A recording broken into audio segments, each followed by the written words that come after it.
am muted. You're muted. I have been doing that as of recently. I don't know why. I guess it's when I start the stream, I mute myself. And when I have to come back in, I forget that I did it. So my apologies there. But it sounds like we both sound good, look good, everything's good. All right. Well, we are going to be talking about Supergirl of 2025, number 4. And so if anybody watching has any thoughts and wants to share them, feel free to do so. But we are going to go ahead and get started. We don't have any news this week. So we're just going to get right to the comic and really hash it out. A lot of things happen. I do have some show and tell. Oh. Because I have bought something. And I was going to tell you about it. I was like, why don't I just show it on the podcast? I'm extremely excited. Or I could wait. Yes. No, I like surprises. So this is exciting. So, all right. Well, let's go ahead and get started. And we'll get to talking about Supergirl number 4.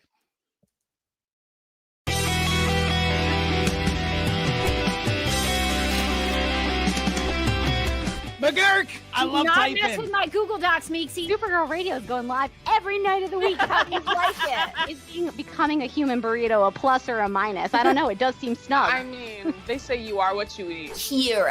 I love that. So I do a podcast called Supergirl Radio, and one of our segments is Lena Luthor, Boardroom or Ballroom. Because she looks like a boss in this coat.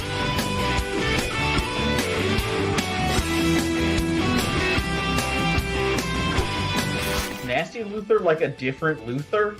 It's not just Lena being mean? No. Helen Slater here. It's so fun to know that you're hosting a podcast called Supergirl Radio. Yes!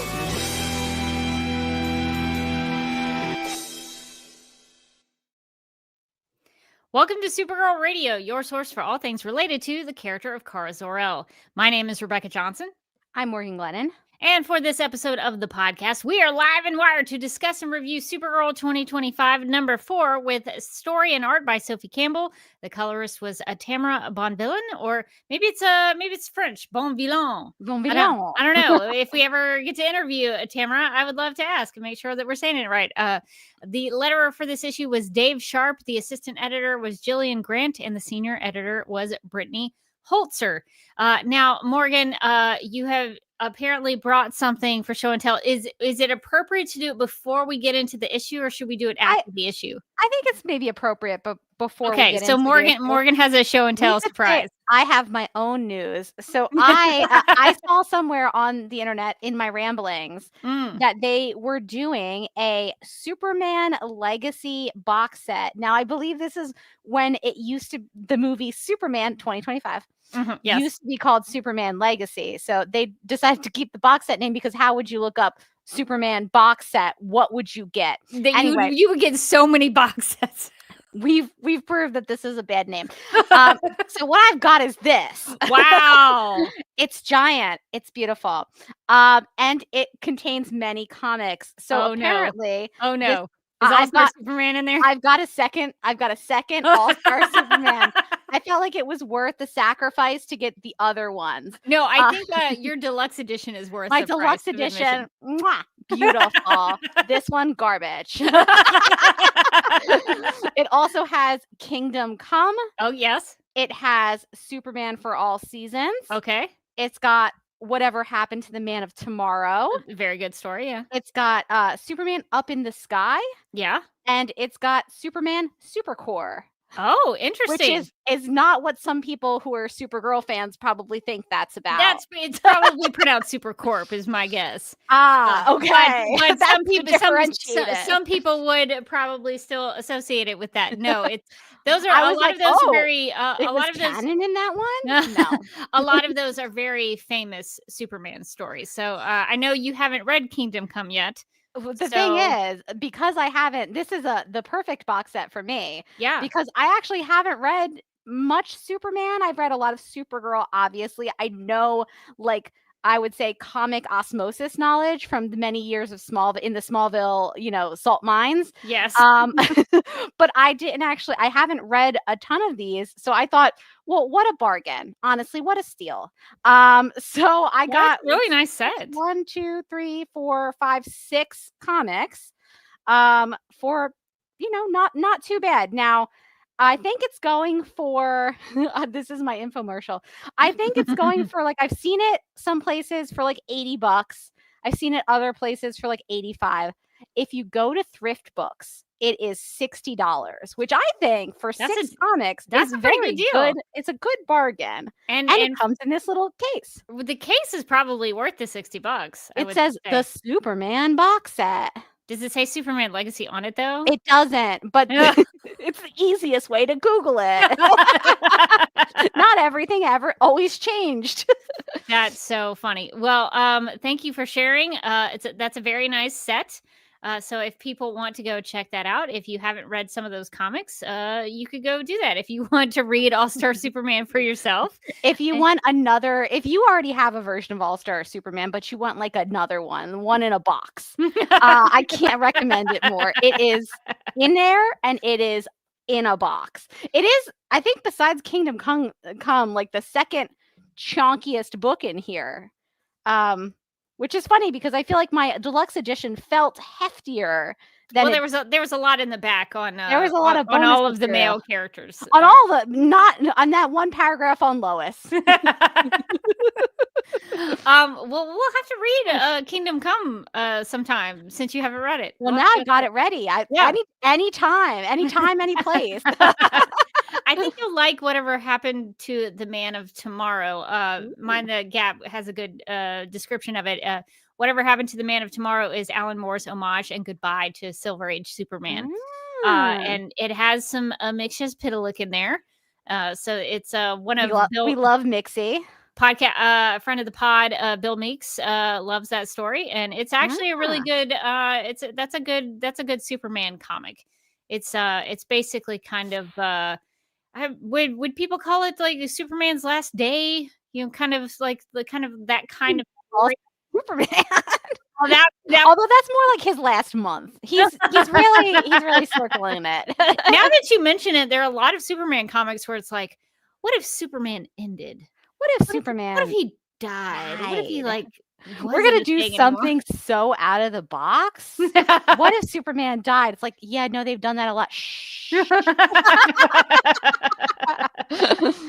Yeah, so those are great stories. You'll have to keep me posted on if you read any of them. I'd be interested in hearing your thoughts, and we'll have to maybe cover some of them on the podcast when we have. Sometimes we have like a couple of free weeks where we're like, we can't really start something else new. So sometimes we just kind of cram something in for like 2 or 3 weeks. And so maybe this would be a good time. And now I got all kinds of content that we could. It's actually very heavy. Every time I go to pick it up to do this, you really had to make an effort with that. I have to like really put my all into it. But now we have multiple ones. We've only done this one, which Rebecca says is overrated nonsense. But there's 5 more in here that could maybe also be overrated nonsense. I don't know. I haven't read them. Well, I haven't read a lot of those in a long time. Those are some of the first trades that I read when I first got into comic books. Way back in the probably about 20 years ago. So it's been a while for me. So that would be something to go revisit because I haven't checked it out in a long time. So that's amazing. So keep your eyes peeled or do your Google search for Superman Legacy box set, and you might be able to pick that up if you're interested in that. So thank you for sharing. So a lot of good merch coming out lately. Merch. We got the Superman box set. Well, we had Mr. Bones action figure. Do you know why? You know what we're currently still in? It's August.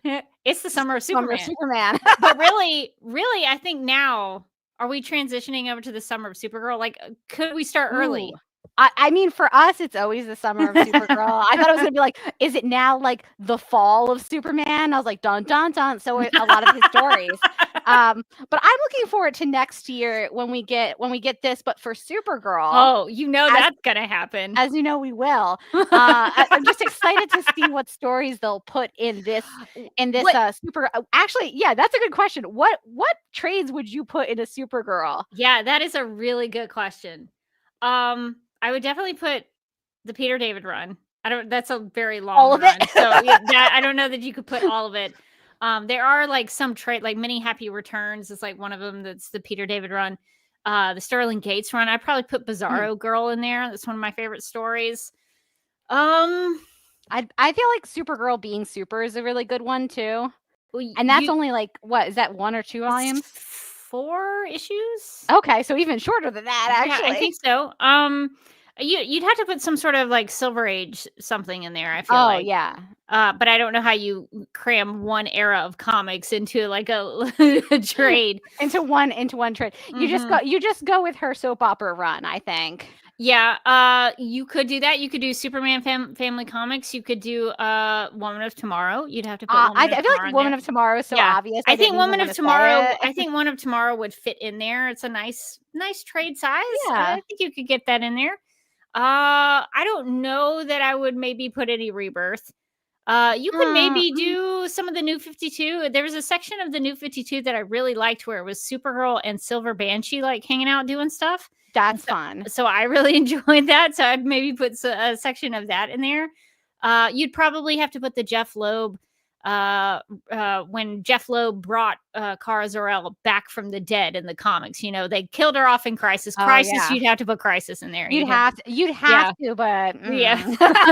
But I liked when Jeff Loeb brought her back after she was killed off in the comics. So that would probably be that. There's so many, because then also I'd probably do like Daring New Adventures of Supergirl, like the 70s. I'm telling you, the 70s, 80s era of Supergirl that Sophie Campbell seems to really love. If you could package up those things, I would enjoy that. But they're also like Supergirl trades where it's like Supergirl and the Legion of Superheroes, things like that. Or you could do what is the title? Supergirl in the 8th grade, something like that.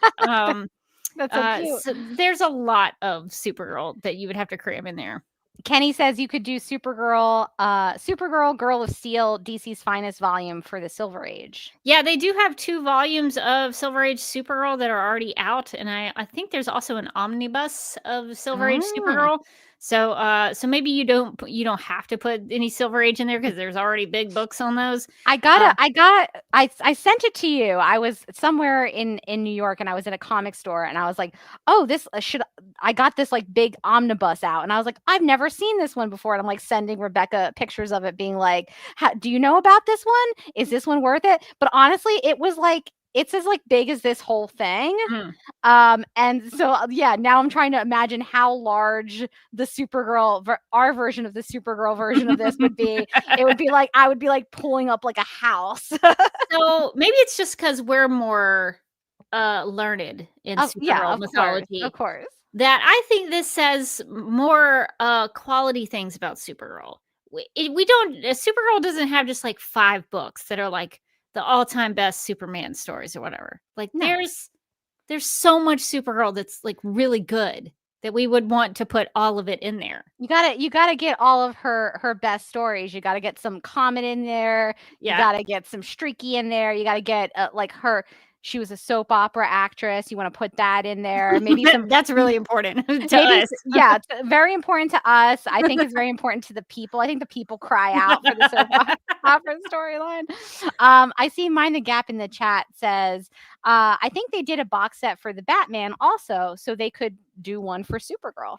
I wouldn't trust someone else to package this up except for us. I think that because they're gonna put Rebirth in there. They're gonna put the long fingernail run on the don't you dare.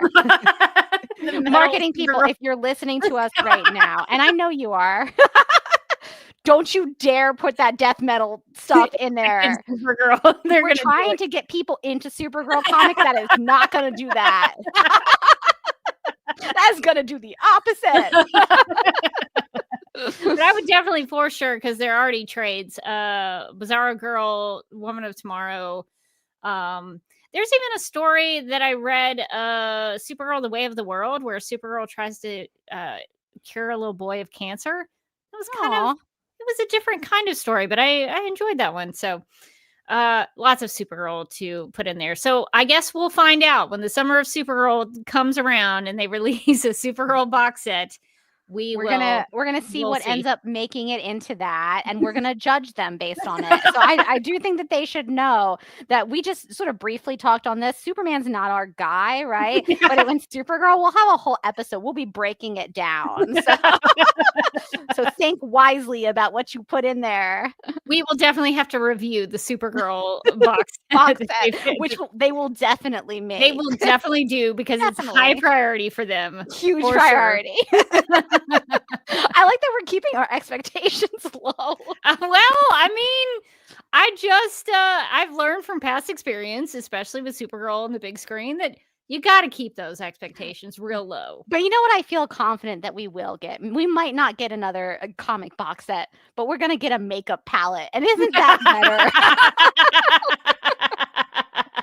That is 100% going to happen. Yeah.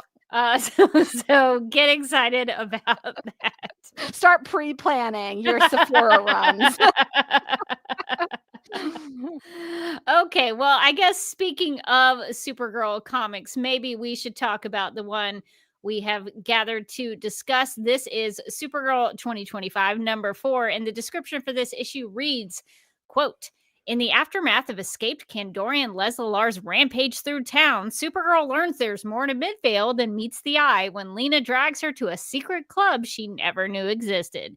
Midvale, like her alter ego, may seem mild-mannered, but there's something special about it.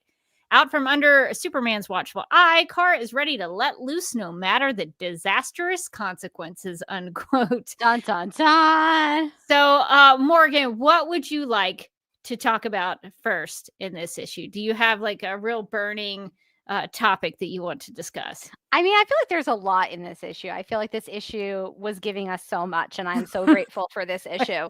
I think the obvious thing is that I feel like if ever there was a boardroom or ballroom, oh yes, issue, it was this one.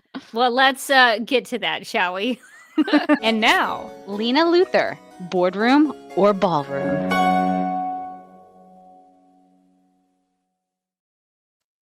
So the characters in this story, Kara, Leslar, and Lena, go to Masquerade, which is this local goth club. Which is the underground goth club. I love the idea of Midvale being a small town that somehow has a high enough proportion of goths to have a local a nightly goth club. Like I didn't get the impression that this was goth night at the local bar and club. This was a goth club. That means that there's enough goths to keep this thing in business 365. I love that for Midvale. Lots of demand.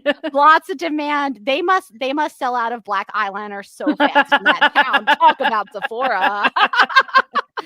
Well, when you go to a goth club, you have to blend in with the people. You have to dress the part. That's what Lena says. And Lena, and as we know, famously, Lena always shows up in the correct outfit for the correct situation. What if she was like, "Let's go to the goth club," and then she comes out in like a frilly pink tutu dress, and she's like, "I'm ready." That would be on brand for Lena Luthor. So on brand. They have a goth makeover.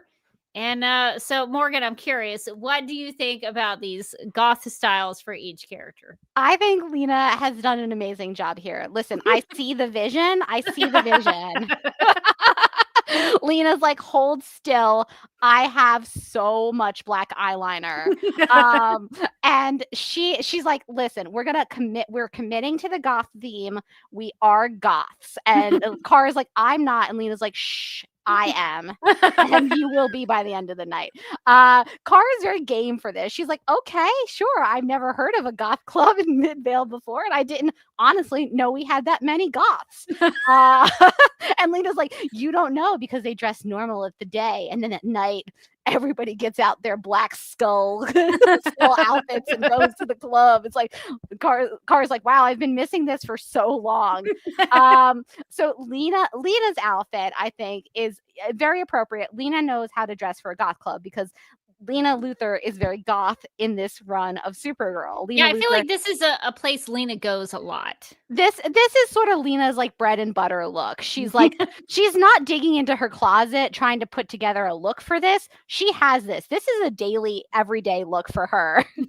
So she's got like a black dress with like a giant skull on the front. Is it Mr. Bones? Probably not. But would Mr. Bones enjoy the homage? For sure. She's got some like ripped stockings. That's sort of, you got to sort of have that for a goth look. She's got the little boots on. Her hair, she's got like the blue and it's like spiked up into kind of like a mohawk. Almost like a mohawk, yeah. Almost like a mohawk. She's really, I feel like this took her no time or effort to put this look together. This is just sort of how she goes to the grocery store in town. Kara, however, this is a whole new look for Kara. And I think she looks amazing. First off, I like that her theme is bats for some reason. That's usually Batman's thing. So she's got on like a little black sort of like top, bralette kind of top. And then like a pair of, I don't know, is that a skirt? Are those shorts? Skirt or shorts, yeah. Or shorts. And then she's got, of course, the ripped leggings because, again, it's a vibe. We're at a goth club. But my favorite part about Kara's outfit, besides her like little chokers and things, very authentic, is that she's got these like little, her hair's like swept to one side, so much black eyeliner, and then she's got these like little bat clips in her hair to like hold it over. I just like the addition of the bats. I think that's fun. I like that Lena's like, listen, we're all gonna go to the goth club, but we're all different themes. I'm going like skulls, your bats, and I guess Leslie, whoever you are, your corsets. And Leslie's like, I'm sorry, what is that? And she's like, shh, take a deep breath in. That's the last breath you'll have tonight. Because Leslie is showing off a lot of look. Leslie's got the thighs out. Leslie's got the chests out. Leslie has a very tight, like corset vibe. She's got little boots. She's got a choker. Everybody looks great. Everybody looks great. Everybody looks like they're about to start a goth sexy girl band. And I like it. I like the look. Does Kara look like she's dyed her hair? You know, did she use that thing where like she used that comb where she like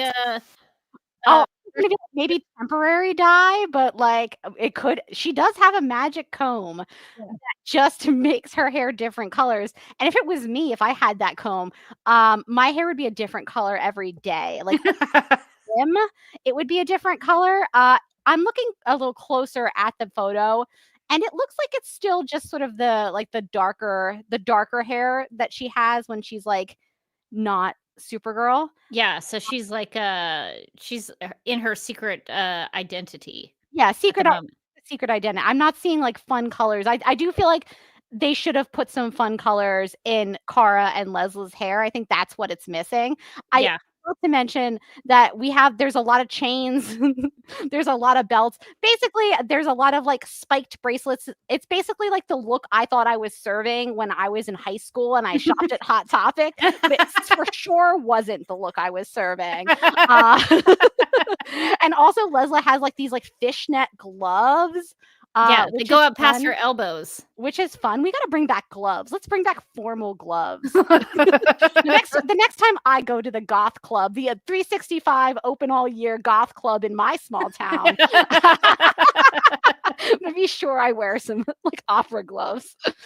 Yeah, so they've really committed to these looks, and so Lena has, I think, done a fair makeover job here. They want to introduce Leslie to kind of humanity, you know. So we're see what the people are doing, what the local people are doing. If you're going to serve the community, you need to know the community. So that is the excuse to get her to the masquerade. And Kara's like, I'm not sure we should take Leslie, who's like very new here, to this club. And Lena's like, don't you want her to know what the people are like here? And Kara's like, I didn't know the people were like this here, which I think is really funny. She's like, oh, that makes so much sense. Yes, I'll introduce her to the people of Midvale. It's like, Kara, you didn't even know this goth club existed.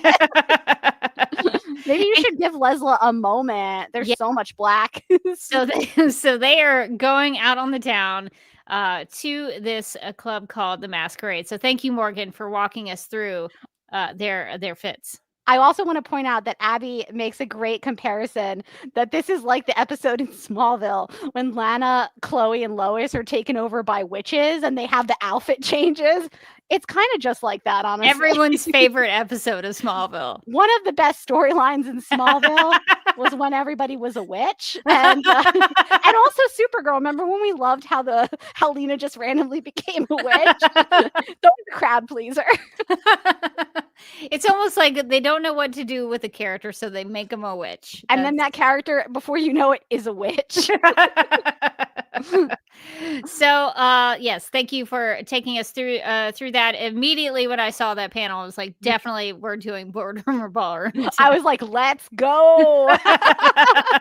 And this has been Lena Luthor, Boardroom or Ballroom. So I guess we could back up a little bit now, because the reason why Leslie is still hanging around Midvale is that Supergirl and Leslie go to Kandor. They go into the Bottle City, shrink down. They go to Kandor. They go up against the Kryptonian Science Guild, and they get a sentence. And Supergirl sticks up for Leslie and says, hey, you remember that time that hot Kryptonian werewolf? Take him in as a ward and rehabilitate him a little bit. They talked about Laron. And so she makes the same kind of argument and case for Leslie. Like, hey, I will take Leslie in as a ward, and she can serve the community alongside me, and maybe don't go so harsh on her. I do want to point out that we haven't seen Laron. What has he been up to? A long time. So I'm going to go ahead and just be like, is she like not good at this though? She's taken on these wards and then we never see them again. What if Batman took on Robin and then we never heard from him again? Yeah. So maybe he's already back on his feet and on his own. He's doing Kryptonian werewolf things. He's already back in the community. He's already rehabilitated him. So that is why Leslie is hanging out with Lena and Kara, because Kara, as Supergirl, is now trying to show Leslie how to be a superhero. And so the way to do that is Leslie obviously needs a superhero name. Obviously. So she chooses Luminary. So, Morgan, I was curious. Thoughts on Luminary as a superhero name? I like the big font. So, if you put any name in a big font with a dot in front of it, with a dot and an exclamation point at the end, I'm already like on your side. I'm already buying into what you're selling. Like, yeah, it's official. Look at how big that font is. The letters so chunky. I like her name. I like the outfit. I like because it goes with her L. You know how Supergirl is. It's the S, but it's the House of L crest. But like, yeah, it's for Supergirl and Superman. The same way she's like, this is my crest for I'm for the Lar family, but also. Coincidentally, my superhero name is Luminary, and I thought that was fun. There was only, I feel like, so many ways that you could go with like an L superhero name. I feel like Luminary is pretty nice. It kind of shows that she's brainy, she's smart. Luminary though, is that to be a light that you're like lighting the way? Are you I'm trying to think about the definition of that when I think of a luminary. Usually it's like it could be a source of light, but also you could say like somebody who's a luminary is like a prominent person or has like a brilliant achievement or something. A person, a luminary in their fields, for instance. Yeah, the Oxford Language Dictionary says a person who inspires or influences others, especially when prominent in a particular sphere or a natural light-giving body. So this sort of makes Leslie seem like she's like an inspirational figure, that she's inspiring others to do good. And to be fair, she is in her own mind, right? Like that's when she popped up, she was like, I could be Supergirl better than Supergirl could be Supergirl. And I feel like the name that she chose has showed that while she has been momentarily humbled, I would not say she's overall humbled. She's still like, yes, I'm going to go out there and I'm going to do the superhero stuff. My name is I'm really smart and amazing. And I think she does have good intentions, especially after her sentencing from the Kandorian Science Guild. But when they goth themselves up and they go to the masquerade just to like hang out, just to see the people, Lesla gets in a little bit of a bar fight, I would say, and things go south because she's not essentially a superhero. She's not a superhero expert yet. She's still learning. She's still sort of getting things together. We see early on when Kara sets her up at Lena's house. I guess her mansion. It says Lena Luthor's mansion, Midvale. Apparently, her house is big enough so that she could have Leslie can have her own sort of area in the mansion, and I don't think that Lena's going to even notice. She'll be playing her, her goth music so loud she won't even notice Leslie. And then they start doing some super heroics, and Supergirl is thinking like, oh man, it's such a big responsibility to like make sure that Leslie is like doing what she should be and teaching her to be a superhero. And Leslie's like, oh, I hope I don't mess this up. And then they go back to the mansion, and immediately Leslie's like, these are my saves. This many people. Let me give you all my stats from today. Here are my, like a video game. Here are my stats. And Supergirl is like, that's not why you do it, Leslie. You do it like to help the people. And Lena's like, calm down. Let's go to a goth club. Having the friendship dynamics. So Leslie's intention in the club, I think, is good. She wants to stick up for this lady who's being somewhat harassed, as it appears to be, by this other gentleman in the club. And Leslie punches him with a super punch, and it starts to trigger something inside of him. Another panel here of what looks to be face melting. But this triggers this creature to come out of him and sort of surround him. And we get to meet the character in DC Comics that is referred to as Decay. So Morgan, what did you think about this? I thought it was fun the way that they got to the decay, which is that Leslie, even though she was like, okay, I need to turn around my ways. I understand I did something wrong, and I'm gonna watch Supergirl, and I'm gonna do exactly what she does, and I'm gonna become a great superhero. I know that they told me not to take any of my like super villain inventions back to Earth with me, but I mean, no one's gonna get mad if I take the super substance, right? Like that's gonna come in handy. So she takes her super substance and she uses it to punch this jerk in the club right in the face, because it's going to make the impact of the punch less severe. She's like, how smart is that? Unfortunately, he accidentally ingests the super substance and becomes a giant goopy monster. I don't know how she didn't see that coming. Seems like there were always consequences to this. It feels like every time she tries to use this super substance, something bad happens. But she's like, "But this is the time. Nothing bad. It's gonna work this time. I think it's gonna be great this time, actually." But that's not how it went. And so he becomes this giant, sort of like multicolored monster. He's real pretty, called Decay. And honestly, I think he's lovely. I think he's beautiful. He looks like a Lisa Frank notebook. He does look like a Lisa Frank notebook. It was giving me like Billquist Everly and like Supergirl Woman of Tomorrow. Oh yeah, with, like, the background. Mateus Lopez with the with the coloring. Exactly. Yeah, I was like, I love the colors of him. He's gorgeous. Yeah, sure. He's sucking up the people in the club and sort of ingesting them into his giant ooze monster. But I mean, so fancy. Yeah, so this is a character I first met when I read George, I think Perez. Some people say Perez. His run on Wonder Woman.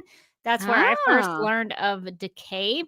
And let's see, I'm trying to remember. So I think Decay actually first appeared in that run from Wonder Woman Volume 2, Number 3 from April 1987. So this is a character that goes back to the 80s and sort of stems from the Wonder Woman title of that time period, but here appearing in Supergirl. So when Decay popped up, I was like, oh yes, that villain from Wonder Woman that I read a long time ago. Apparently Decay was also in an issue of Supergirl, and now I'm trying to find it because so I was looking up the name, and we'll get to the you know what? I think she did appear. I think Decay did appear in maybe Daring New Adventures of Supergirl. I think so. I'm trying to find the cover. So it was, I think it was sometime in the 60s, the 70s or 80s, maybe. Supergirl. There was a cover. Let me see if I can find it. Okay, yes, I found the cover on an eBay listing. It's Daring New Adventures of Supergirl #3. So let me I've got too many tabs open officially at this point. That makes a lot of sense because we know that Sophie Campbell's like sweet spot for Supergirl is in the 70s and 80s. A lot of the things that are popping up in this run are from that time period, which we should probably go through in its entirety. Yes, I do remember. It's a great cover. Yes. It's a great cover. I saw this. I was deep down the rabbit hole. I was trying to look up. I was finally doing research. I was trying to look up the new character that was introduced to see if she had been in the comics before. And instead, I got on a Reddit thread where they were like, "Oh, it's so cool, Decay!" And then somebody linked this cover, and they were like, "Oh, it's one of my favorite Supergirl covers." And I was like, "That is indeed a sick Supergirl cover." I think that this version of Decay, Sophie Campbell's version of Decay, is more beautiful. I'm gonna just go out and say it. I would agree. Decay has leveled up. Decay has had a glow up. Yeah, I would agree. Decay is not looking so good on that cover of Daring New Adventures of Supergirl #3. Definitely looks better under Sophie Campbell's art. But it looks like this is from 80. It looked like it was from 83. Yeah, so that let's see. Is that so maybe hang on. Did we say that the Decay from the Wonder Woman was 1987? Oh. So does this Decay predate that Decay? I don't know. The DC fandom is fandom wiki is telling me April 1987. Wow. So, I don't know. Maybe it's a different originally a Supergirl villain. Decay Day, it says. So we'll have to maybe sometime when we've gotten through some things. I think we should go through the 70s and 80s. I think you would really like that era of Supergirl comics. So it's one of my favorites. So I had forgotten until you mentioned that cover, but yeah, the Daring New Adventures part of that did stick out in my mind. So yes, so we get to meet Decay here. Not one of my favorite villains, just because Decay just kind of rampages and messes things up. But it's kind of interesting the way that Decay is depicted here in that Decay's not like killing the people that are being sucked up, just kind of hiding them in the decay. Is that kind of how like they're sucking them in, but like they're not, Decay is not like eating them or anything. They're sort of just in there, which is actually is pretty horrifying if you think about it. You just get sucked into this Decay monster, and then you're just stuck in the Decay monster. I don't despite the beautiful colors, I don't know that I would like that. I'm gonna go ahead and say straight out, I don't think I would enjoy being in the Decay monster. Yeah, I don't think I would much either. And it seems like it would take Leslie wants to sacrifice herself to go into Decay to stop the monster. But Supergirl insists that she be the one to do it. And I think Supergirl really is the only one who could do it, in the fact that like Supergirl sort of had to think positive thoughts and think something that would reverse what the Decay was doing or how the Decay was depicting society, that kind of thing. So I think Supergirl, I thought it was interesting that there's a panel when she goes into the monster. She's thinking to herself, I love them all. I love this place. I love. And that's what she says. And then there's a part where Leslie goes kind of toe to toe with Decay and then says, I need to be better. I need someone to be proud of me. I need. So I thought that was kind of an interesting contrast between the two of them, that Supergirl's main driving force as she's going into Decay was love. And Leslie's was like need, like a selfish kind of thing, whereas Supergirl was more self-sacrificial. I think Lesla's still in a very like needy place in terms of like I think a lot of what she's doing is like trying to make up for her past misdeeds in the beginning of this run. But also I think it's because she really wants somebody to recognize her, to be proud of her. She's like, I really wanted my parents to be proud of me and they weren't. Now I really want Supergirl to be proud of me. She really wanted the adulation of the people of Midvale, and when she didn't get that, she flipped out. So I think she's still in a very much of a needy place. And I think it makes sense for where the character is, and seeing the contrast between Supergirl, who is coming from like a place of love in her superheroics, and Lesla, who's coming from a very needy place of like, please like me. I think that could be a dangerous combination for a superhero. But I think that as she becomes better friends with Supergirl, as she sees that Supergirl is supporting her, I think we'll see her move into a less selfish realm. We hope. Yeah. We're pulling for Lesla. Yeah, it's really interesting to read this run and feel so much for Lesla, because in a lot of like the Silver Age comics and in that Superman family run that we read, she was always just trying to take over Supergirl's life. And that was her main thing, that was always her goal. And here she starts doing that, but then it's also her trying to sort of find herself, which I think is interesting. So I like that Sophie Campbell kind of looked at the character of Lesla Lar and sort of what she was doing in the comics, and then kind of questioned like, well, why would somebody want to do that? Like, why would somebody want to take over somebody else's life? And I think what she comes to with the character and that she brought into this character is like, yeah, you'd probably want to do that if like you didn't feel great about your own life, if you didn't have that support and that love from people in your own life. You would see somebody else who was living some better version. You'd think, I'll just take that life over and I'll just take Supergirl's life because she's doing so great. And I really like that Sophie Campbell, in making this character, instead of just a villain, more morally gray, really dove into what made the character a villain in the previous runs. It's like, it's not like a whole new version of the character. It does feel like an interpretation of the character, which I think is really great. Yeah, she's sort of digging into the motivations of that and trying to put her own spin on it. So yeah, I agree. That's really cool. I did actually look up the creep at the bar, because I was like, oh, the name seems so intense. I feel like that's got to be a call out. So Howard Pendergast is actually the character of Decay. I'm not sure if you knew that. I did not know that, but that makes sense. And the DC Wiki lists Decay as an enemy of Supergirl. So I guess he really did pop up at first as a Supergirl enemy. It says first appearance, Supergirl Volume 2, Number 1, November 1983.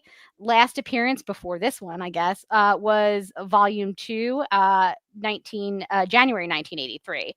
So it looks like he was primarily a Supergirl villain.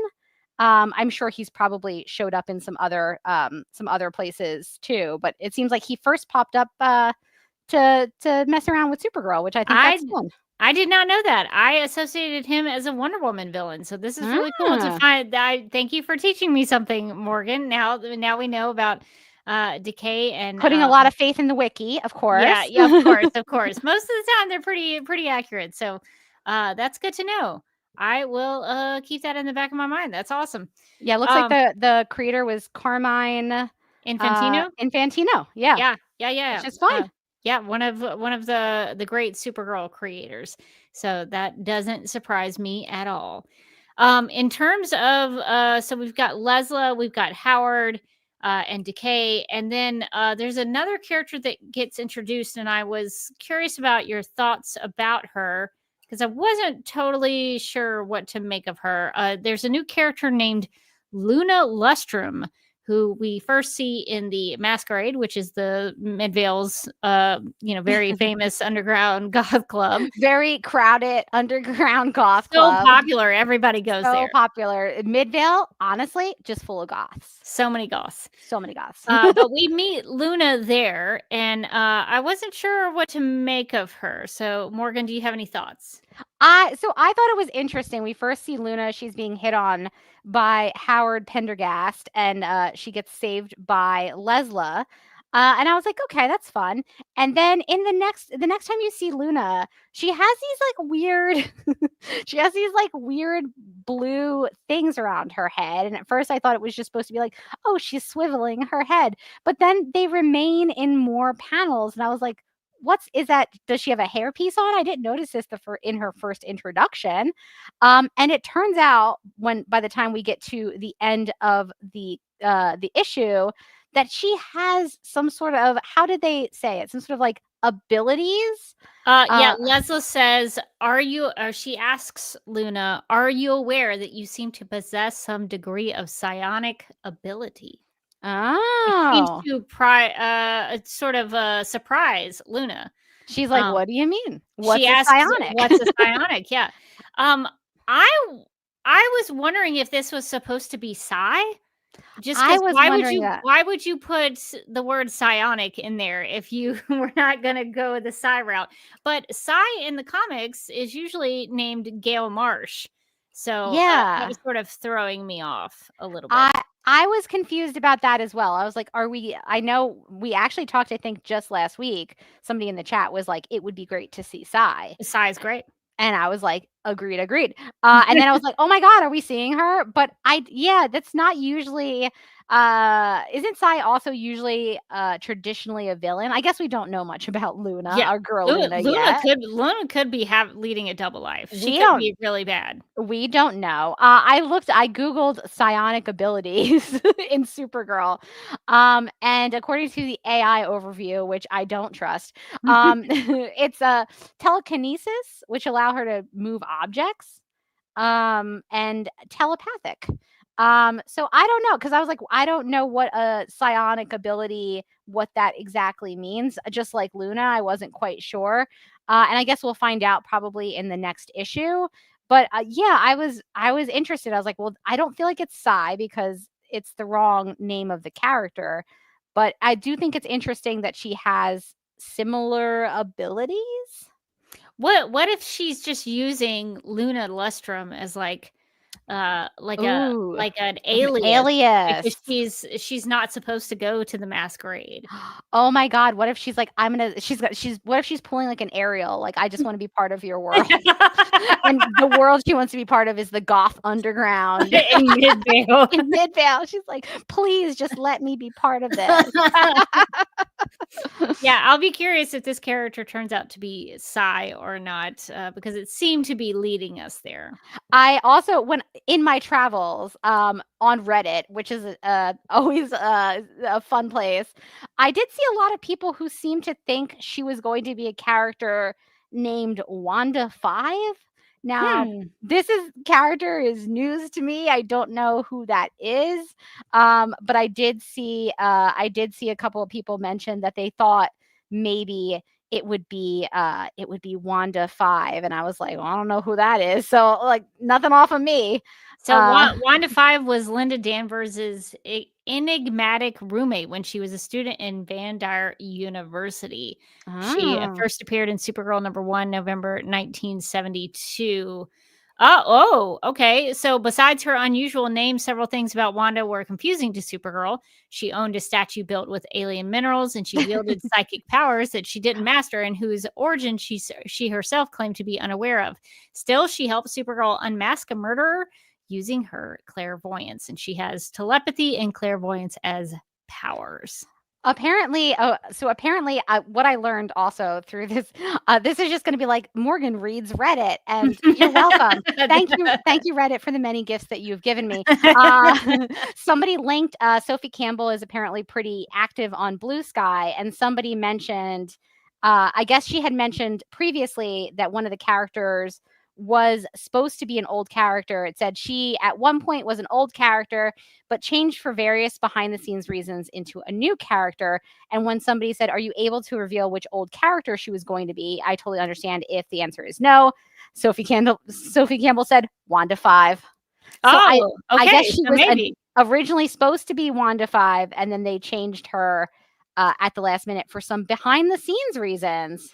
Well, I don't understand why Wanda 5 is an awesome name. Yeah, so good. Why? Although it makes me think she's a robot, though, like Johnny 5. Oh my God! Yes, exactly. Wanda 5, stay alive.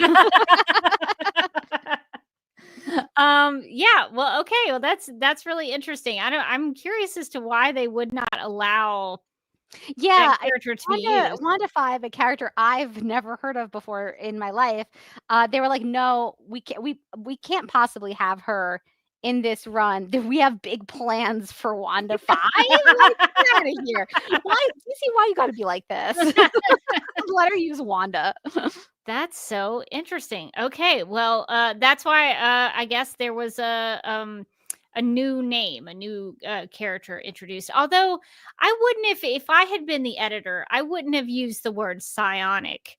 Yeah, I probably would have describe gone her, with though. like telekinesis or Yeah. something. Yeah. Psionic is misleading in the Psionic Supergirl world. leads me to believe like we're gonna see some of my girls sigh, and it gets me excited in a separate way. Yeah. People on Reddit are like, it's gonna be Wanda 5, like it's giving people false expectations of Yes, what's mixed probably gonna mixed happen. signals. Yeah. Mixed signals. She's got the LL name, which means I think she's gonna roll with the crew, which is great. I guess Kara's just kind of collecting her own little like Pokemons, but they're all just like They're all just, LLs. like, cool ladies with LL names. Just like her cousin Superman, I suppose. I see Mind the Gap in the chat says sometimes they have issues with the creators. So maybe it was that kind of behind the scenes issues. I shouldn't judge Who unless created Wanda 5? Creators Carrie Bates and Art Saf. Unless in a month or two they're like big announcement. The Wanda 5 book is coming, and like then we'll know. Then we'll The Wanda 5 title. Oh man, the people cry out for Wanda 5. Now I'm gonna have to go back and read that to see what Wanda 5 was getting up to. I know. I had never heard of, so I feel like I did like a lot of research and I learned a lot of things today through my scroll through Reddit. Thank you all to all Redditors, but specifically those ones that talked about this issue, because I had never heard of Wanda 5, and that's definitely not where my mind would have jumped. I would have jumped specifically to like, oh, she's Psy. But apparently she's neither. Okay, well, I think we have solved the issue, so I guess we'll keep that in mind when we meet with Luna next time, because I assume she's going to be a returning character, it seems like. Because Lena says, I guess that, having an L name makes you part of the gang. So it seems like Luna is going to be part of their friend group here. So that's exciting. Before we get to the end, do you have anything else, Morgan, that you would like to discuss? So when Kara is at the club, where I think we should establish at the club, we all fam. We all goth fam in the club. You know how it is. Lena is like, don't worry about Leslie. She's doing fine. There's nothing she could possibly do to ruin this night. Famous last words. And they go out to dance, and then Kara like looks over and she's like, who is that? Yes. She sees a beautiful goth man in the club, and she shirtless is with tattoos all over. Shirtless, tattoos, ripped jeans. She is stunned. She's stunned. She is tiny heart emoji, stunned. And there's like little sparklers, like stars around him. There are. She is like, oh my God, my goth heart is beating so hard. Who is that? She says. She also mentioned something like that he looked familiar, which I thought was interesting. And then the other thing I thought was interesting is that like they feel like if they zoom in on his little pink heart earring, like a lot, like his pink heart earring always seems to be like vaguely glowing. I don't know if we're supposed to be reading into that or if she just like also loves his jewelry accessorization. She's like, a man who can pull off a pink heart earring? Sign me up. I don't know. Yeah, I was curious about this character because my first instinct was that he looked like there was a character named Hell, H''EL, Ah. but I don't think that's who it is. It looks similar to him, but I don't think it's quite who that is. And the other character I thought it might be was in one of the runs that I read of Supergirl, there was a character named Power Boy who was kind of like the male equivalent to Power Girl. He even had like the boob window, I think, if I remember. Incredible. But I don't think that's him either. So I don't know who this is. It could be Comet for all we know. Who knows who this is? But did we zoom in enough to see what his tattoo said? Would that be that's a great question. I don't so he seems to have it's like a Grim Reaper on his arm. That's fun. He's got what else he's got? In the guided view, it's really hard to zoom in on his tattoos. Let's see. It's like maybe He's got like a castle hand with a there's like a Transylvania type castle. I think also on the arm. There's across his chest, there's like a crescent moon with some bats, and then like a creepy hand reaching across. And then on the other side, I have maybe like a dog or something, a fox. There's like a crow or something on his neck. Oh yeah, there's like a crow or like a raven on his neck. Anyway, it's very goth. Yeah. All of his tattoos are like the maximum goth tattoos that you could imagine.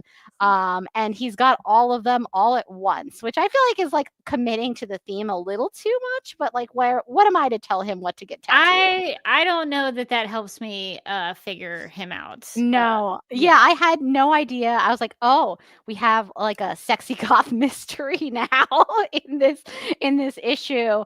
I was wondering what was going on with the earring though, because like in the next panel where she sees him again and the little heart pops up over her head and she gets distracted.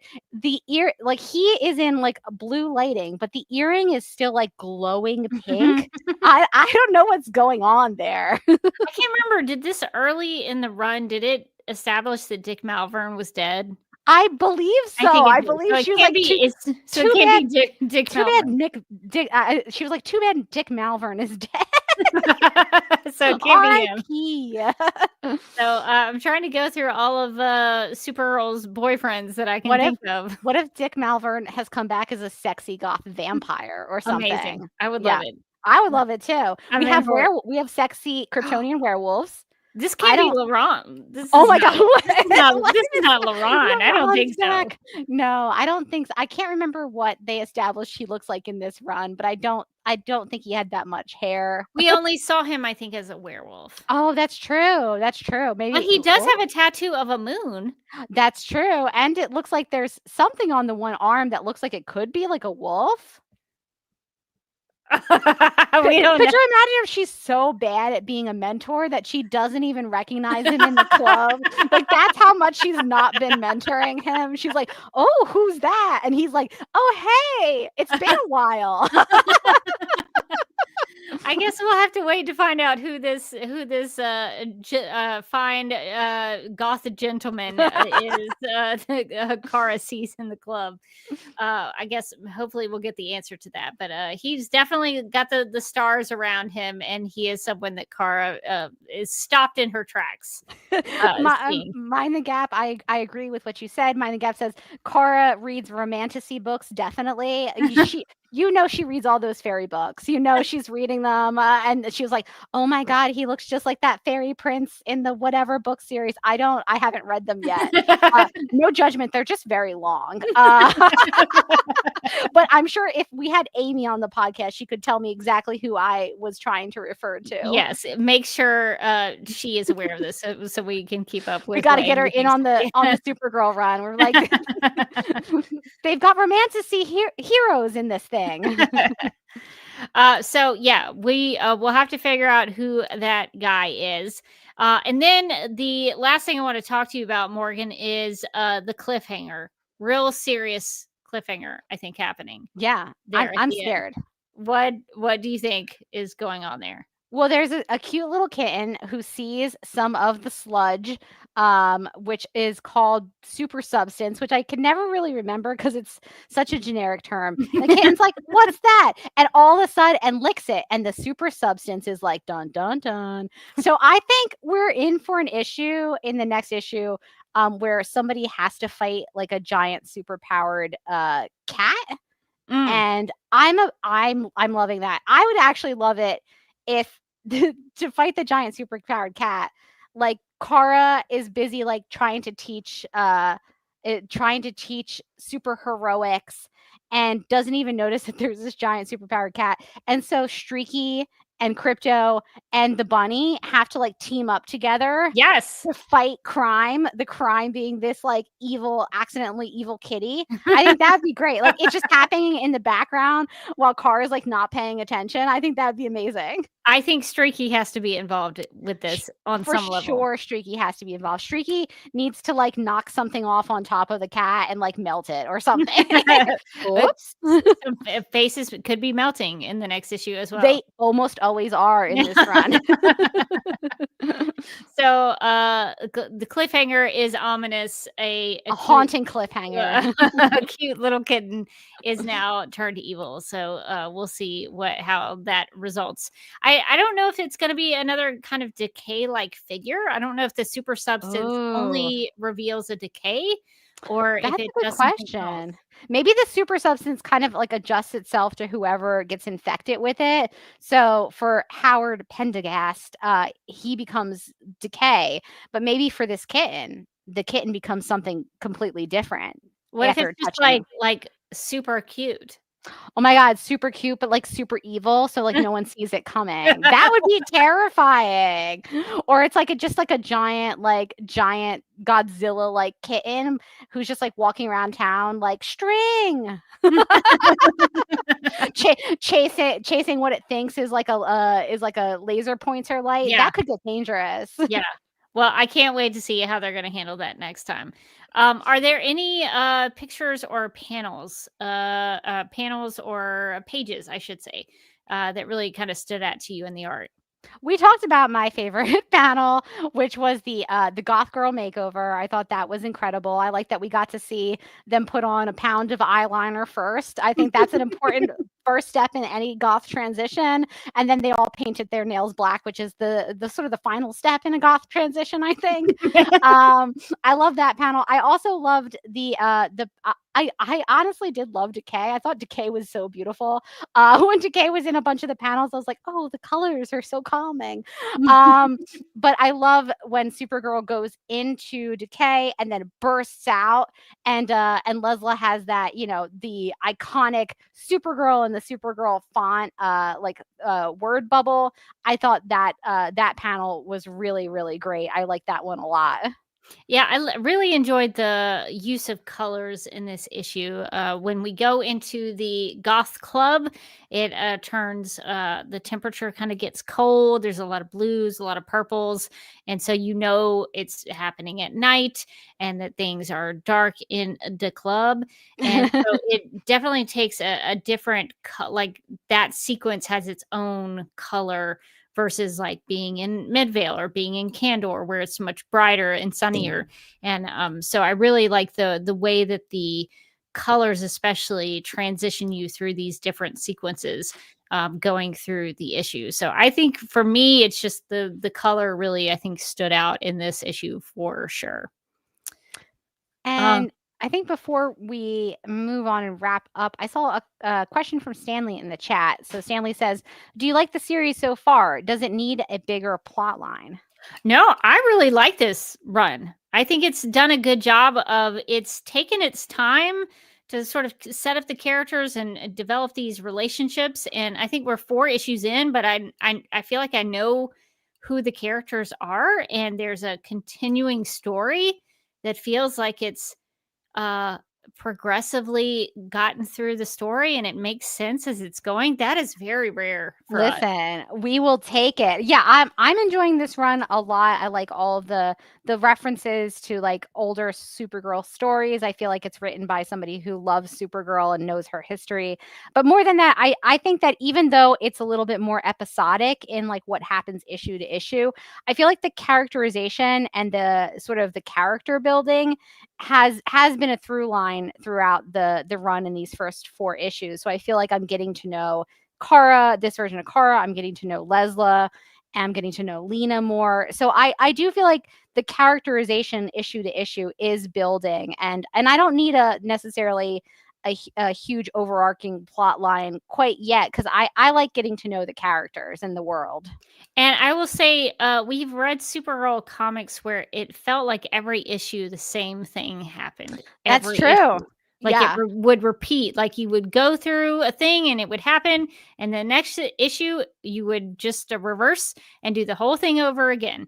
And this feels like there's a new thing that happens in each issue that builds upon the previous issue, and that's the way it should be, in my opinion. So this is actually like a really easy read, and it's been a lot of fun to go along this journey with these characters. So I have no complaints, except for sometimes Lesla is drawn with a unflattering, in my opinion, way. But that is my only critique on this series so far. But in terms of the story and the way it's progressing the issues forward, I think it's doing a really good job. So Abby asks how many issues total. I looked. I saw something today again in my travels, where somebody asked. I think Sophie Campbell on Blue Sky. They were like, "How many issues is this? For?" And she said, "It's an ongoing. So is it any issues as I get before they cancel me?" So we don't really know how many. It doesn't have a set end date like say Supergirl Woman of Tomorrow did, or the Crypto ongoing that we've talked about before. So this is just gonna go on and on until someday it just doesn't. And I hope it goes for a long time, honestly. Please buy the Supergirl books so You've that got we to can buy them. keep going, because this is the best Supergirl run in a while. Yeah, So, we can't go back to the dark days of Infected. Please don't make us do it. I should say for us in a while. Yes, Rebirth happened a long time ago. For all of you, this was ancient history, but for us, it's still so fresh. It's the best Supergirl run since Woman of Tomorrow. Yes, true. I would agree with that. So, but in our reading of it, for us, it's a good one. So we are enjoying this. So we encourage you to buy the books if you can, just so that we can tell DC Comics like we're enjoying this.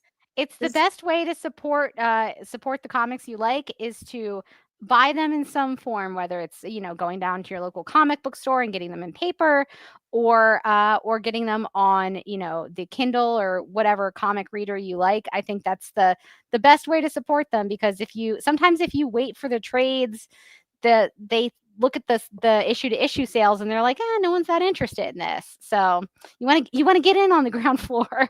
Yeah, Abby asks where we should be buying them. Is one business better than the other? I do both. I get them digitally and try to subscribe to the title so that it just kind of pops in my That's smart. I should account when they come. But I have a local comic book guy who pulls the issues for me, and then he's like judging me when it takes me a while to get out there and pick them up. But I mean, if you wait a little while, you could pick up a couple at once. That's true. So I think it's just however it's convenient for you, as long as you're supporting the book. I think that is the good thing. So yeah, I hope this goes on for a while because I think it's been nice to read, as you mentioned, Morgan, a Supergirl run that feels like it's being created by somebody who likes Supergirl and who is very knowledgeable about her history, specifically in the 70s and 80s. So yeah, so that's really it's really nice and refreshing. Well, I think that is going to take us out of here, and that's going to do it for this episode of Supergirl Radio. If you would like to contact us, you can post a comment on our website at supergirlradio.com. You can email us at supergirlradio@gmail.com. You can like us on Facebook and follow us on X and Instagram, all at Supergirl Radio. Although, I don't know, should we join Blue Sky, a platform that I hate because they have no good video options? Like, you can't post a video because on Blue Sky you can't DM more than one person at a time. What? You can't make a group chat on Blue Sky. That has been my biggest issue with it, and also the fact that I don't use it that often. But so we now know Sophie Campbell's on there. And I don't know how active she is on Twitter. So maybe we start like sliding some clips to Sophie, trying to get her to come on. I really don't want to start a Blue Sky account because I think it's like the worst social media platform. But if she is responding to people there, maybe we should do it. And maybe we just join Blue Sky and follow one account. It's just her. It's just like, Sophie, please. That is good to know. So we'll discuss that, Morgan, if you want to start that account and see if we can find a way to manage that. But yeah, so we are on all the platforms except for Blue Sky at the moment, but maybe that will change. If you like what we do, we encourage you to give us a rating and write us a review on Apple Podcasts or anywhere you listen to the podcast. Supergirl Radio is part of the DCTV Podcast and Multiverse of Color Network. So if you would like to, please go check those out. You can hang out with us as we go live and wired on Tuesday nights at 9 p.m. Eastern on the DCTV Podcast YouTube channel. DCTV Podcast also has a TeePublic store. So if you are in need of new DC or DC TV or DC Comics or Supergirl related t-shirts, tank tops, sweatshirts, magnets, tote bags, pins, phone cases, pillows, or stickers, you can go to supergirlradio.com and click on the TeePublic store link at the top of the page. And Morgan, we have been promoting our design for a while now. I don't think we should stop. I feel like continue. Summer of Supergirl, and we should just keep going on. Now, if you too have bought the heavy Superman Legacy comic and you're reading the Superman comics, but like as you're reading it, you're out at a cafe, for a cappuccino, and you're reading your Superman comic book, and somebody comes up to you and like, "Oh, big Superman fan," you put it down. Your shirt says "Just here for Supergirl." You let them know in like wordlessly that actually you're just here for Supergirl. I think it says it for you. That's the sort of energy you want to bring into every interaction with strangers. We have tank tops, t-shirts. We got long sleeve. Where I live, there's what's being called a false fall. So it's starting to feel like fall, but it's like only going to happen for a couple of days. And then it's going to go back to 80 degrees. Don't be tricked, Southerners. It is still going to be very hot soon.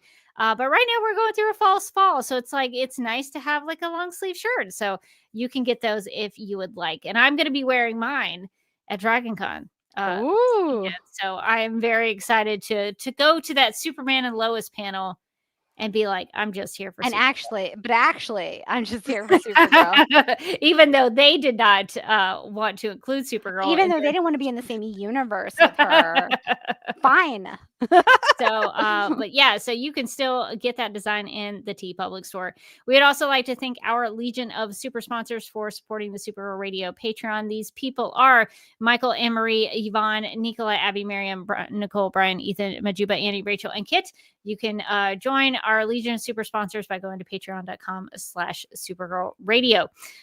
You can find me on the interwebs in a couple of places. I'm not on Blue Sky, but you can find me on Vera True Social at Derby Kid. If you followed me over there, you would know that I've been watching a lot of the Disney live action remakes.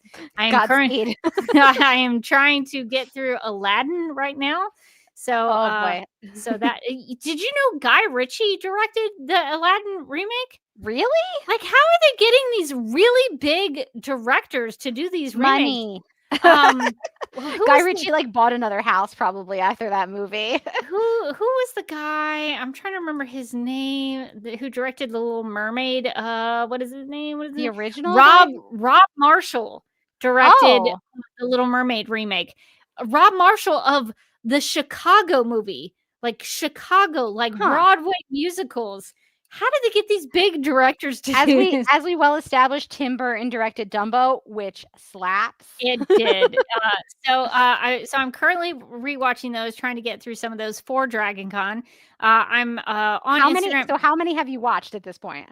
Okay, so I've watched the Cinderella movie, Okay. which is probably the best one. We could talk about that pretty at good. some Yeah, point. that's pretty good. I've seen The Beauty and the Beast with Of Emma course. Watson. I watched The Little Mermaid, Okay. the new one. I've seen the new Snow White. Okay. You've seen Dumbo. I've seen Dumbo. Okay. So you're up to 5 of these. I'm currently watching Aladdin. You're working your way through Aladdin. I probably should watch Mulan. Oh yeah. The live action remake of Mulan. Kind of forgot that one came out. Yeah. Also, isn't it not a musical? I don't know. Please report back. I'm afraid that it's not. And Mulan has arguably one of the best Disney songs, which is that "Let's Get Down to Business." That song, and like you have that song in your pocket. You're not going to use it to defeat the Huns. Come on, get out of here. Offensive. So I'll report back about Mulan. But I might try to squeeze in the new Lilo and Stitch if I get a chance. Where they apparently changed the definition of Ohana. Ohana doesn't quite mean family at the end of that one. Well, it might mean family, but it doesn't. But it maybe no longer means no one gets left behind. Listen, sometimes with family, somebody gets left behind. I don't know. So that's what I've heard anyway. I need to confirm. That's what I've heard. Actually, I haven't seen it either. But I heard that and I was like, what? Why would you change that? That feels like a pretty big change. So I am currently going through those. So we'll see how it goes. I'm going to try to finish Aladdin tonight and then move on. Maybe try to get Mulan in. You're going to be so prepared for this panel. Like I'm going to be so prepared than anyone's ever been. And we're not going to talk about any of these things. None of those are going to come up, and you're just going to be like, why? I've been tricked into watching these. I was so against them in the beginning. That's why I never watched them. Now, after you've watched so many of these, have you turned the page? Has your opinion on their existence changed at all? I will say the Cinderella one. Okay. Like, people had told me like this is the best one, and I was like, okay. You know, I'm not like a huge Cinderella fan. It's fine. Yeah, but it was great. It was the only. Yes, I agree. It was the only one that like I didn't have to stop several times and like go do something else. Like I wanted to watch it all the way through. Some of these, it feels like because the other ones feel like you have to do homework. Like with The Little Mermaid, I was like, well, if I'm going to watch the remake and they like do all the songs and stuff, I'm going to go back and watch the animated version so that I can catch how they do them better. And so I had to do that with Aladdin. I just finished rewatching the animated version such a good movie tonight. And so like with that Cinderella movie, if you had never seen that original animated version, you didn't need it. It just was its own thing. It was a film with a beginning, a middle, and an end. It didn't require you to hear a Bippity Boppity Boo song. You didn't have to hear a Cinderella. Like it was not leaning on the nostalgia of the animated version, which was so refreshing. And they like put their own spin on it. And it was directed by a primo director too, Kenneth Branagh. Oh. So, my God, like, how did they get him? big names directing these things. Kate Blanchett was Lady Tremaine. Oh, that's incredible. Right. I saw this in the theaters like way back when it came out because one of my friends was like, "Let's go," and I was like, "All right, sure, why not?" And I remember being like going into that one with no expectations and coming out pleasantly surprised and being like, "Oh, that was really good." I wish all the Disney live action versions were like the Cinderella one, where it didn't depend on the animated version and it was just an adaptation of the story. Yeah. I think there were some little homages to the animated version in Cinderella, like there was a Gus and the fairy godmother, I think, who was Helena Bonham Carter, by the way, and incredible.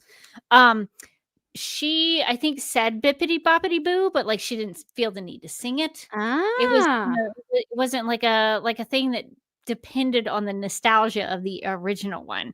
Yeah. My issue with some of these is that they feel less like interpretations and more like shot for shot remakes, only with people. Yeah. And I'm doing here. Why is this necessary? But the ones I feel like Cinderella, like Dumbo, things where the source material is older and shorter and like you need to sort of pad it out for like a modern movie, I feel like those ones did better in my opinion than the ones like, I don't know, like Little Mermaid or like The Lion King, which is just like, it's The Lion King, but with CGI lions. Like, what are we doing here? Yeah, like the Little Mermaid, like I had no problem with the performances. They were all good. But it was kind of weird. I mean, obviously Flounder was atrocious. What happened to you, Flounder? What did they do to my boy Sebastian? I was very upset about it. So but you know, I it's just one of those things where like I didn't need it. No, Nobody needed this. I don't know I why. feel like those live action remakes need to like justify their existence in a way that most other movies don't to me. Like I go in being like, why does this exist? And if I come out going, why does this exist? Like it didn't do its job. I think they're what's surprising that I've learned about these is that I come out of them like, well, it was well made. I can't say it wasn't a well-made film. Rob Marshall made a really good movie. The guy, I think Mark Webb made it that Snow White movie. The Snow White movie was surprisingly decent. It was a well-made movie. So I can't hate them on being bad movies, but I just like the concept of what they're doing is what I object to. So I'll be interested to see how the Aladdin live action with Will Smith pans out because I like Guy Ritchie. I think he's a good director. So we'll see. Yeah, We'll see yeah. how it goes. When I saw his name pop up, I was like, Guy Ritchie directed this? What? So I'm very, very surprised by it. But yeah, so I'll be talking about the Disney live action remakes at Dragon Con, which I'll probably post that one on my YouTube channel, which I guess leads me back into the plugs. You can subscribe to that YouTube channel at youtube.com/duckmilkprod. That's I'll probably have that go up, and I'll probably the Superman and Lois panel, I'm going to try to record that as well and have that go up in the Supergirl Radio podcast feed as well as on the website, on the YouTube, all the things. So Morgan, what are you up to these days? You can find me on the internet at Mojotastic, and you can also find me as a co-host on the Legendary Ladies podcast, where we just started to talk, and we're coming back from our summer hiatus because all of us were traveling and doing things. We should be coming back in September, and we're talking about maybe doing our first episode on The Hunting Wives, which is a show on Netflix, which would be fun for me to talk about because I got that book as a book of the month book, which is a service I'm subscribed to. I read it a couple years ago and it was like crazy, like wild book. And then when I saw that they were doing a TV show version, I was like, uh-oh, what are they going to do with that thing? And then I watched the show and I was like, every episode's more insane than the last episode. What? So I'll be interested to see how Kat and Amy feel about The Hunting Wives. Interesting. I did not know this existed. Yeah, it's got Malin Ackerman and Brittany Snow. So much more nudity than I expected for a Netflix show, to be honest. Well, Netflix pushes the boundaries a lot of the time. I was like, what is this, HBO? Yeah, that's the thing I don't like about Netflix is that a lot of it's like, oh, I mean, you didn't have to put that in there. To be fair, like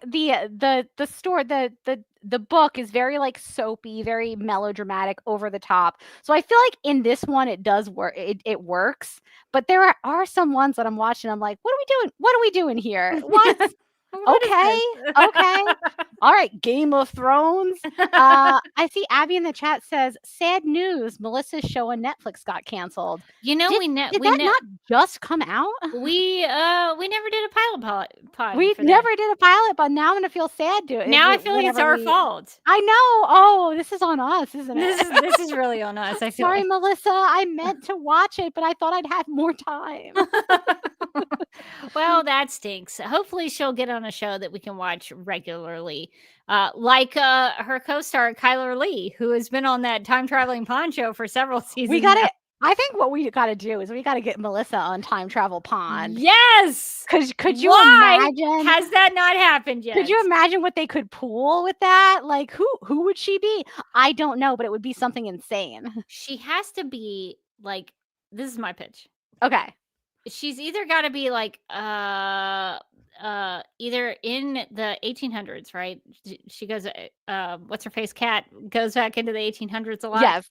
Maybe there's like a really evil like yes, witchy lady there who like doesn't like Cat for obvious reasons, because Cat is the worst. Cat is like, she's like, stop messing with the timeline. Yes, maybe she's like Cat's nemesis or something. And then she starts like following Cat through time, just being like, stop destroying this. She just keeps like popping up and random. Or maybe Cat. Here's my pitch. Cat accidentally ruins her life back in the 1800s, like doing some cat stuff. And instead of just being like, this is the worst, she sees Cat jump into that time travel pond, and she's like, I'll jump in that too. She comes to the present day, and then she begins to ruin Cat's life. Okay, but here's the catch: don't you have to be related to that family, the Landry family, to travel? So she has to be like an ancestor. Okay, or she's also a witch, and she's using like her witchy powers, and like, aren't you? Why would you do this to me? Aren't you my ancestor? And she's like, ha ha ha. No, I'm not. And then that's the twist, like season 4. Why hasn't this happened yet? I don't know why Melissa Benoist has not been on the Time Traveling Punch. It doesn't make any sense to me personally, and I think she's available now. Hallmark, it's time to pony up the bucks. That is a great idea. Stanley does, since we're talking about stuff, Stanley asks, have you kept up with the Siren Show? I did watch all of the episodes. I have not yet finished it. Okay. It has been on our list, and it's definitely, we got a little waylaid by baseball and also like really bad reality television. But I feel like now season 2 of Mormon Wives. Now that I've watched season 2 of Mormon Wives and all 9 seasons of Are You the One? Oh my gosh. It's been a dark summer. I do feel like I'm finally ready for Sirens. Listen, if that's not the biggest cry for help I've ever said out loud. Are you okay, Morgan? I'm really not. I'm really not. Well, I really want you to finish Sirens so we can talk about it, because I think it has an interesting ending. Before I wrap up my my plugs, I do want to say that I forgot to mention the joke in my subhead when we were doing it, when we were talking about the issue. Yeah. And I had like a whole Stefan thing where I was going to be like, if you want to do it, I'll turn it into a clip. Midvale's hottest club has everything. Every goth person in all of Midvale. Giant ooze monsters. Guys with pink earrings. It's crazy. Thank you. Perfect. I think it really summed up the issue. Thank you. I was trying really hard. I was like, what else is in the issue? Got to mention that pink earring. Yes. So I'm very excited to hear what the legendary ladies get back up to, and definitely finish up Sirens and finish Fisk. I'm working through season 3 of Fisk at the moment. Oh, nice. I'm like, I think episode or 2 into season 2. So okay. Yes. I'm moving right along. I love it. Netflix, Australian TV show, Fisk, Fisk. Everybody should watch it. It's great. Highly recommend.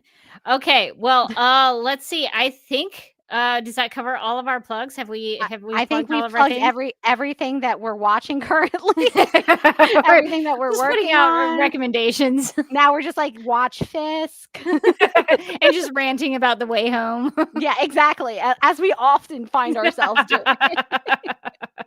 That is what you came for. Well, I think with all of that, that's going to do it for this episode of Supergirl Radio. But until next time, I'm still Rebecca Johnson. And I'm still Morgan Glennon. And remember, you can do the best you can, learn from your mistakes, and keep looking forward.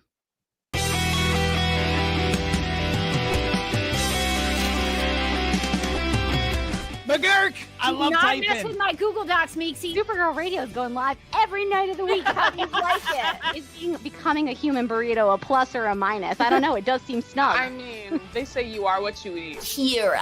I love that. So I do a podcast called Supergirl Radio, and one of our segments is Lena Luthor, Boardroom or Ballroom. Because she looks like a boss in this coat.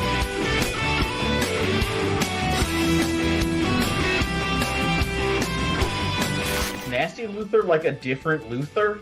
It's not just Lena being mean? No. Helen Slater here. So fun to know that you're hosting a podcast called Supergirl Radio. Yeah!